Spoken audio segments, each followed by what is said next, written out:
Good afternoon dear student. आइए exercise 9.1 का question number 12 करते हैं। डिफरेंशियल इक्वेशन आपकी है x x square minus 1 divide by d x is equal to 1। इसको सॉल्व करना है। देखिए कैसे करेंगे।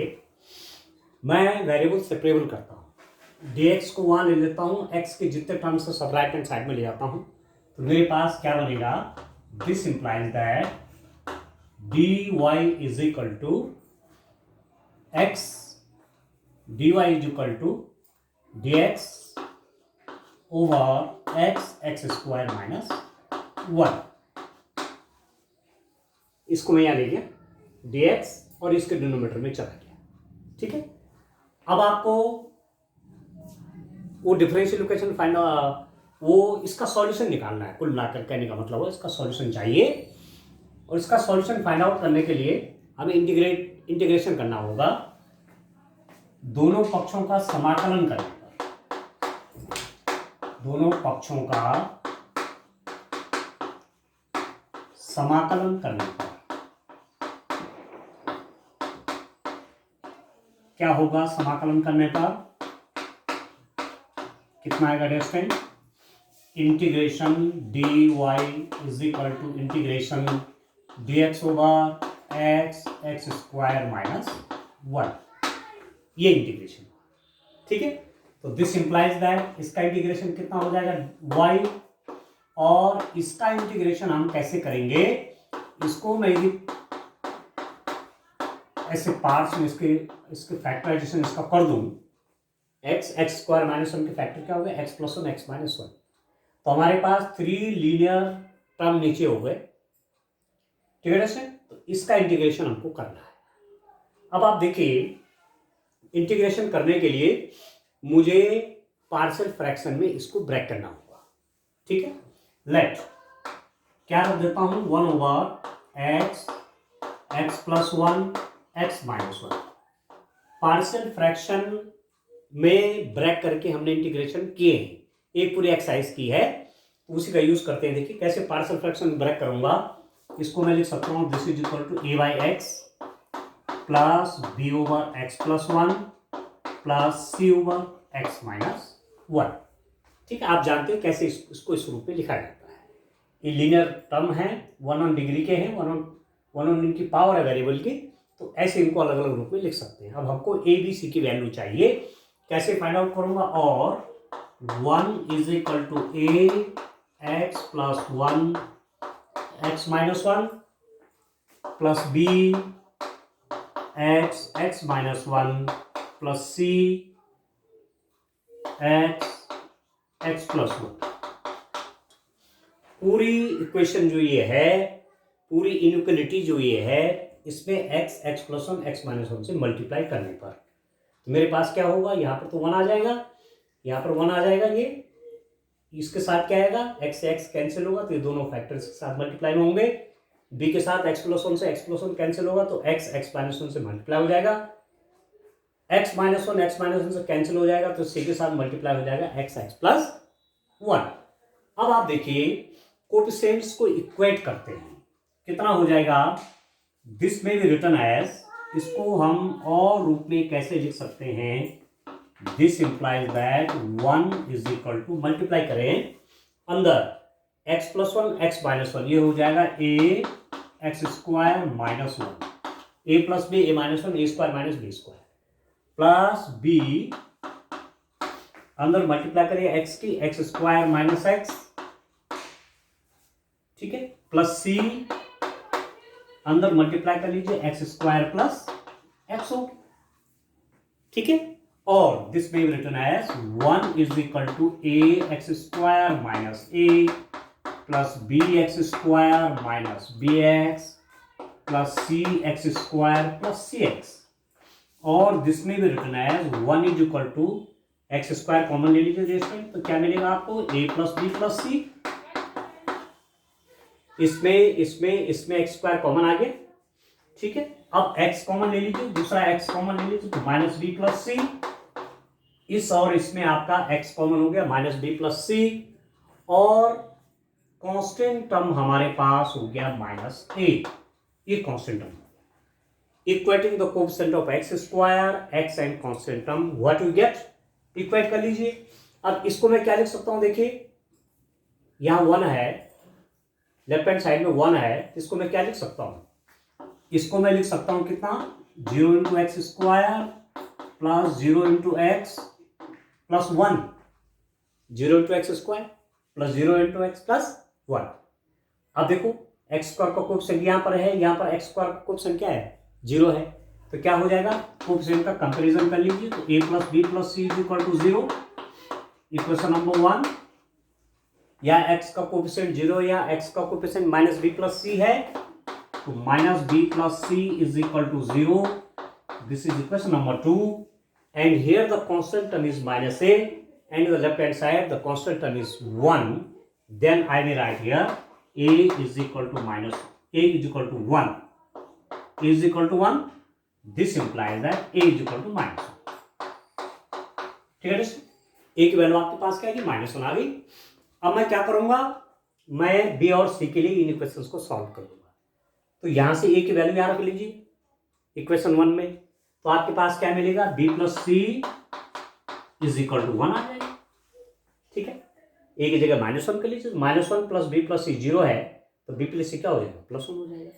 और माइनस बी प्लस सी कितना है स्टूडेंट, माइनस बी प्लस सी 0 है, इन दोनों को मैं यदि ऐड कर दूं तो माइनस बी प्लस बी से कट जाएगा, तो मेरे पास क्या हो जाएगा, this implies that c is equal to 1/2, 2c आ जाएगा, 2c इज इक्वल टू 1, तो c इज इक्वल टू 1/2।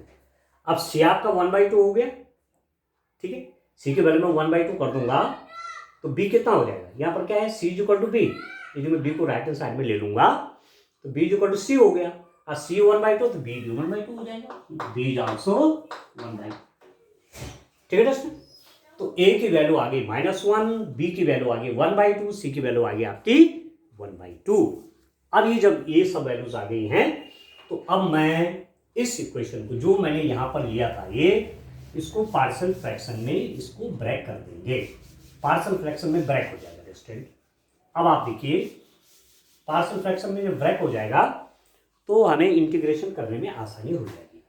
तो यही पूरा factor, this whole factor is equal to, a की वैल्यू आपके पास क्या है, -1 है, तो -1/x, बी कितना आएगा डिस्टेंट आपका 1/2 है, तो 1/2x प्लस 1, सी कितना हुआ डिस्टेंट आपके पास, सी इज आल्सो 1/2, तो 1/2x माइनस 1। ठीक हो गया। अब इस सब वैल्यूज में यहां पुट कर दूंगा, क्योंकि इस पूरे को मैंने ये लिख दिया है, this whole I have written this whole as this. ठीक है, इस पूरे की जगह आप ये रख सकते हैं, क्योंकि इसी का फ्रैक्शन क्या था मैंने, ये क्या है, यही तो है। ठीक है, अब वो आपका ये हो गया ब्रैक हो गया। ठीक है दोस्तों, अब इंटीग्रेशन हो जाएगा आसानी से। देखिए अब लिखते हैं इसको, देखिए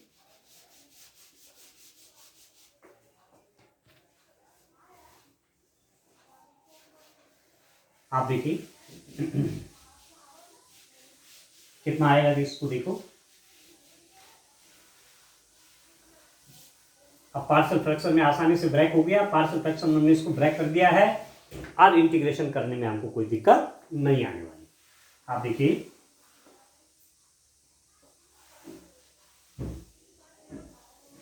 दोस्तों,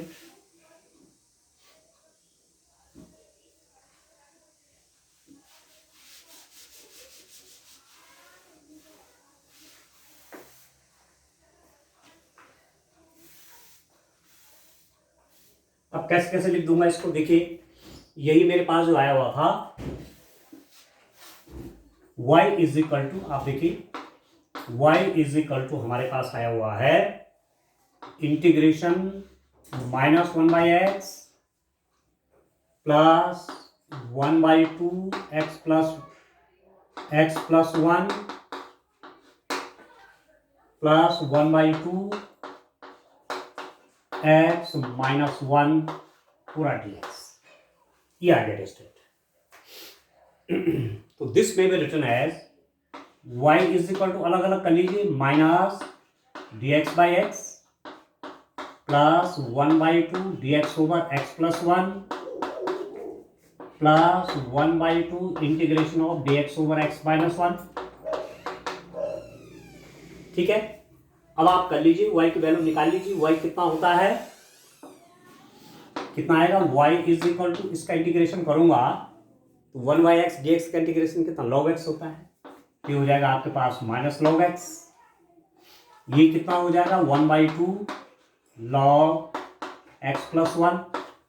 ठीक है, इसको लिख दूंगा 1/2 log x minus 1 plus of c 1/x plus 1 dx, इसका इंटीग्रल log x प्लस 1, इसका इंटीग्रेशन log x माइनस 1। अब आप देखिए y is equal to minus log x, यहां आप 1/2 कॉमन ले लीजिए तो क्या मिल जाएगा, log x plus 1 plus log x minus 1, ये कर लीजिए प्लस ऑफ c। थोड़ा और सॉल्व कर लीजिए, क्या लिख दूंगा, y is equal to minus log x plus 1/2 log a plus log b, तो log ab, तो log ab means log x plus 1 x minus 1 plus c, where c is the constant of integration. ठीक है student, अब आप देखिए इसको आगे कैसे करेंगे। अब इसको हो गए, अब इसको सिंपली आपने, हम सिंप्लीफाई कर लेते हैं इसको। देखिए इसके बाद आप देखिए कितना आता है, देखिए स्टूडेंट कितना आता है,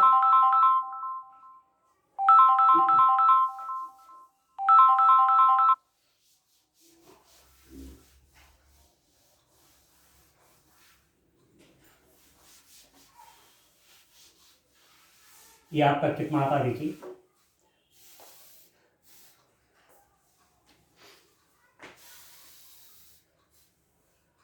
y इज इक्वल टू, देखिए मेरे पास क्या आया है, माइनस log x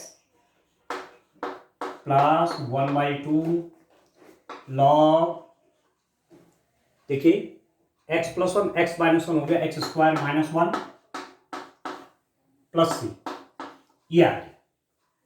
अब हमें ये तो, ये जो सॉल्यूशन आया, ये कैसा सॉल्यूशन आया, ये जनरल सॉल्यूशन आ गया। इस डिफरेंशियल इक्वेशन का जनरल सॉल्यूशन क्या है स्टूडेंट, ये वाला। ठीक हो गया।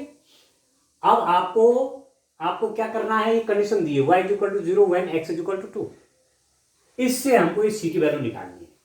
गिवन दैट, क्या दिया हुआ है हमें, given that y is equal to 2 when y is equal to 0 when x is equal to 2, तो वैल्यूज पुट कर लेते हैं, y इज इक्वल टू 0 कर लेते हैं, 0 माइनस log 2,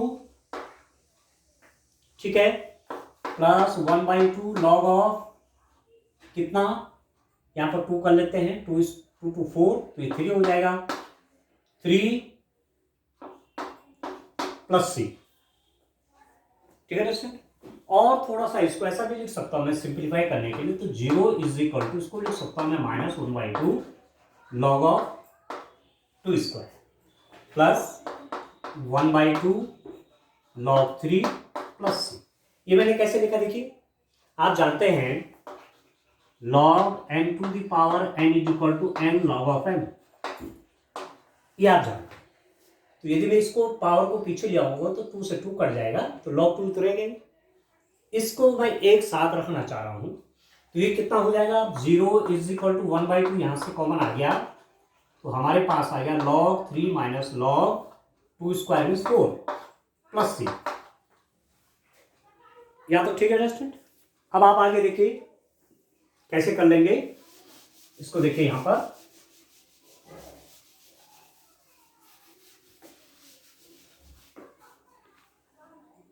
देखिए ये कितना होता है,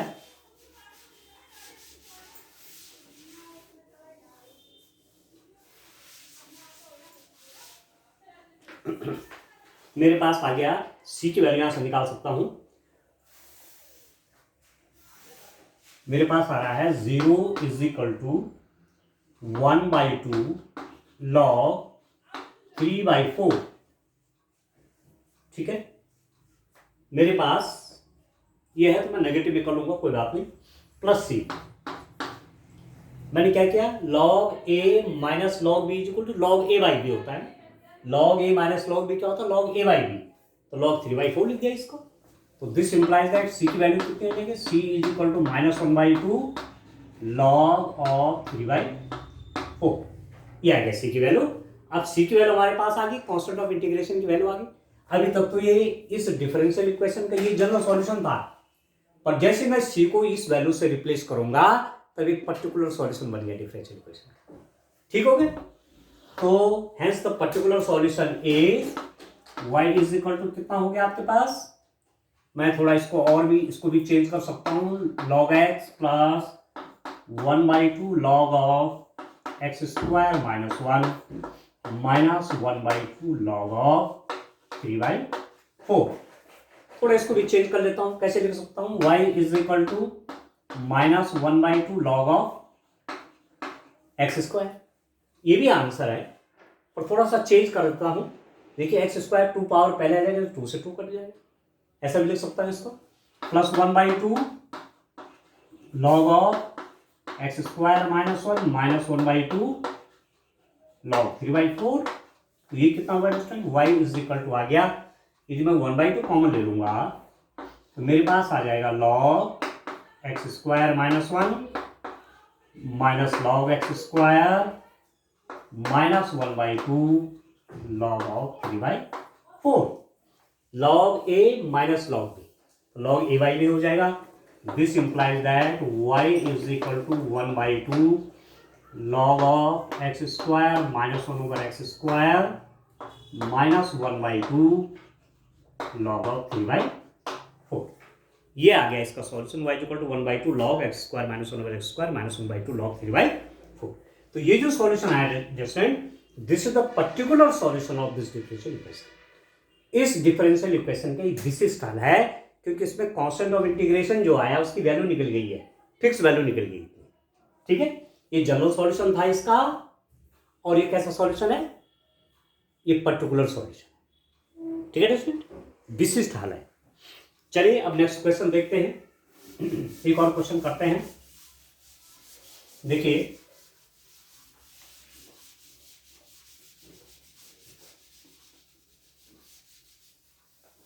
तो इनमें हमें ये ध्यान रखना है कि जनरल सॉल्यूशन पूछा गया है, तो जब हम इंटीग्रेशन करेंगे तो सी के रूप में आपको सॉल्यूशन मिलना है, ठीक हो गया। तो वो हमारा जनरल सॉल्यूशन हो गया।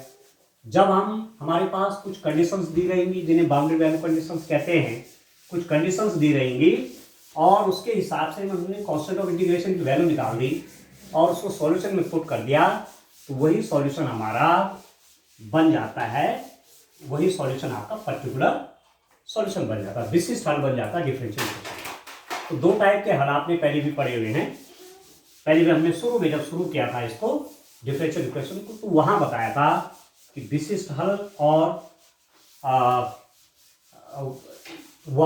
विशिष्ट हल और जनरल सॉल्यूशन, व्यापक हल, ये दो प्रकार के किस प्रकार के सॉल्यूशन इसे डिफरेंशियल इक्वेशन में होते हैं। अब चलिए देखिए नेक्स्ट क्वेश्चन करते हैं। आप देखिए क्वेश्चन नंबर, देखते हैं क्वेश्चन नंबर 13 क्या है। देखिए question number 13,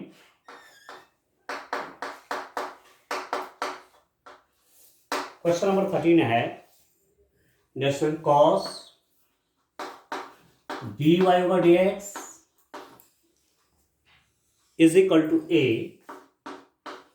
where a is a real number, a belongs to R, and y is equal to 1, y is equal to 1 if हमारे पास दे रखा है y की वैल्यू 1 है यदि x इज इक्वल टू क्या स्टैंड 0, ठीक है।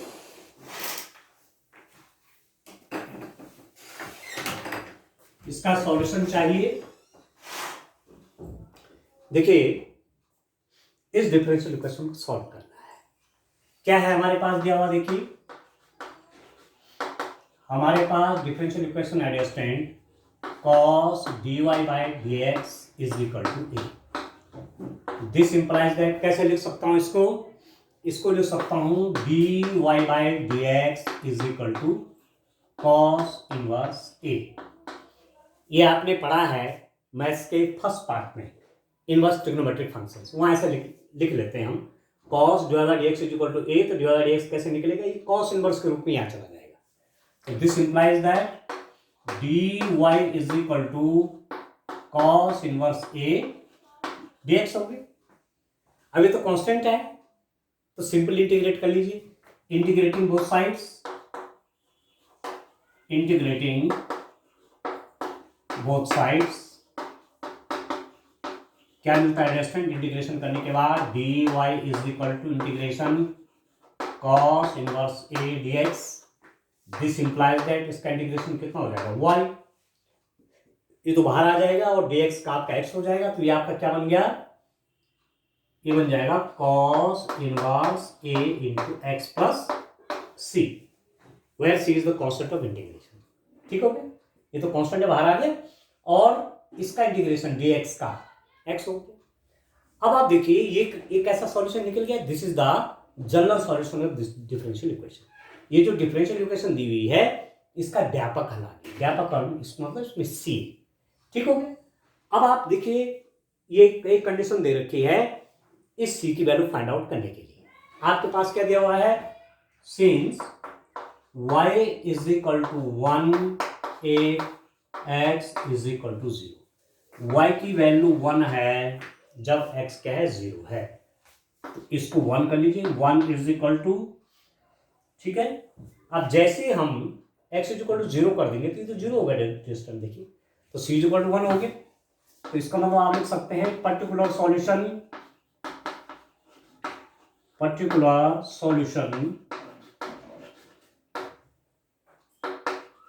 Of this differential equation. अवकल समीकरण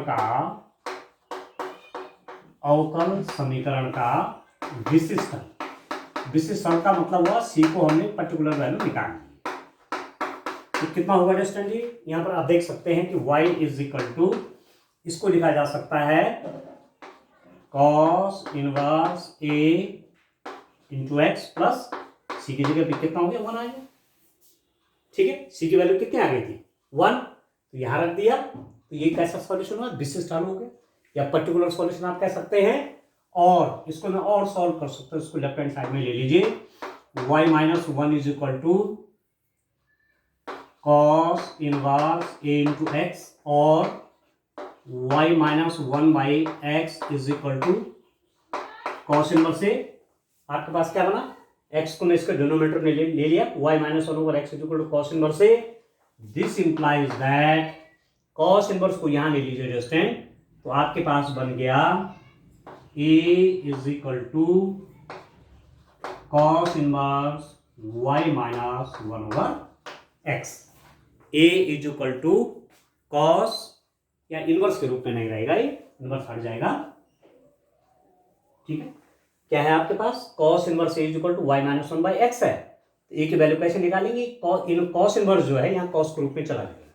तो आपके पास सॉल्यूशन क्या बन गया, ये इस रूप में आ गया cos y minus 1 over x is equal to आपके पास आ गया a. तो ये आ गया डिस्टेंस जिसका, ये इसका पर्टिकुलर सॉल्यूशन आपके पास आ गया.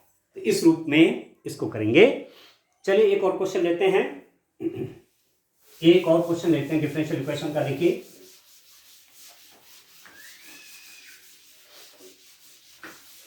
तो यहां आप दोनों टाइप के डिफरेंशियल इक्वेशन का दोनों टाइप के जो सॉल्यूशन है, चाहे वो आपका जनरल सॉल्यूशन है चाहे पर्टिकुलर सॉल्यूशन है, दोनों टाइप के सॉल्यूशंस का आपको यहाँ पर इंट्रोडक्शन हो रहा है. ठीक है, दोनों टाइप के सॉल्यूशन आपने फाइंड आउट करने हैं. तो अब आपको बहुत स्पष्ट हो गया होगा कि जो जनरल सॉल्यूशन है उसी में जो कांस्टेंट है, कांस्टेंट ऑफ इंटीग्रेशन, यदि उसकी वैल्यू फाइंड आउट हो जाएगी तो हमारे पास वही पर पर्टिकुलर सॉल्यूशन आपको मिल जाता है. और वो वैल्यू कैसे निकालेंगे, कंडीशन दी रहेगी क्वेश्चन में, उस कंडीशन का यूज करिए तो आपके पास कांस्टेंट ऑफ इंटीग्रेशन की वैल्यू फाइंड आउट हो जाएगी। चलिए एक और क्वेश्चन देखते हैं ऐसे ही। देखिए स्टूडेंट, क्वेश्चन नंबर मैं देखता हूं क्वेश्चन नंबर 14। आप देखिए, देखिए स्टूडेंट क्वेश्चन नंबर 14 में क्या है, क्वेश्चन है आपका dy by d x is equal to आपको दिया हुआ है y tan x। ये डिफरेंशियल इक्वेशन है, इस पे कंडीशन दी हुई है y is equal to 1, y is equal to 1 when x is equal to 0। y की वैल्यू 1 है जब x आपका 0 है।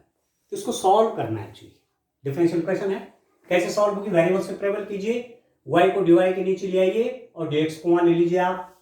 This implies that I will write this differential equation as tan x dx।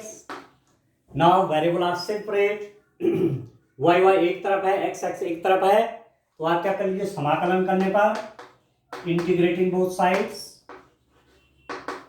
Integrating both sides क्या हो रहा है, integration of dy over y is equal to integration tan x dx। 1 over y dy कितना हो जाएगा student, इसको लिख सकते हैं आप log ऑफ y। इसका इंटीग्रेशन कैसे होगा, tan x का इंटीग्रेशन क्या होता है, log sec x, और मैं लिख सकता हूं इसको log c। Constant of integration हम अपने हिसाब से रखते हैं, ठीक है, तो सब जगह log है तो इसलिए मैंने इसको log c लिख दिया। दिस इंप्लाइज दैट क्या कर सकता हूं, log y is equal to log c sec x, log a plus log b, तो log a b इसका मल्टीप्लाई हो जाएगा। अब यहां भी log है, यहां भी log है, तो this implies that y is equal to क्या हो गया आपके पास, c sec x। ये सॉल्यूशन निकल गया। कैसा सॉल्यूशन है, ये जनरल सॉल्यूशन, क्योंकि इसमें c है, पर कंडीशन दी हुई देखिए y is equal to 1 when x is equal to 0। तो आप क्या लिख सकते हैं इसको, अब आप देखिए y इज इक्वल टू दिया हुआ रेस्टोरेंट क्या है आपके पास है, y is equal to y is equal to c sec x, ये है आपके पास। तो अब मैं ये कंडीशन रख लेता हूं क्योंकि मुझे c की वैल्यू भी चाहिए, ठीक है, क्योंकि आपने निकालना क्या है, आपने फाइंड आउट करने हैं, फाइंड द पर्टिकुलर सॉल्यूशन। आपको विशिष्ट हल चाहिए, विशिष्ट हल तब निकलेगा जब c की वैल्यू निकलेगी। c की वैल्यू कैसे निकलेगी, कंडीशन दी हुई है y is equal to 1 when x is equal to 0, putting y is equal to 1 here, what you get, since y is equal to 0 when y is equal to 1, y is equal to 1 when x is equal to 0। रखिए 1 is equal to c sec 0, sec 0 कितना 1, तो this implies that c is equal to कितना understand 1 हो गई, c की value 1 हो गई। तो the particular solution is now, the particular solution is, विशिष्ट हल कितना हो गया स्टूडेंट का, विशिष्ट हल हो जाएगा डिफरेंशियल इक्वेशन का y is equal to c की जगह पे कर लीजिए 1 मतलब ये कितना हो गया, sec ऑफ x आ गया आपके पास, y is equal to sec x।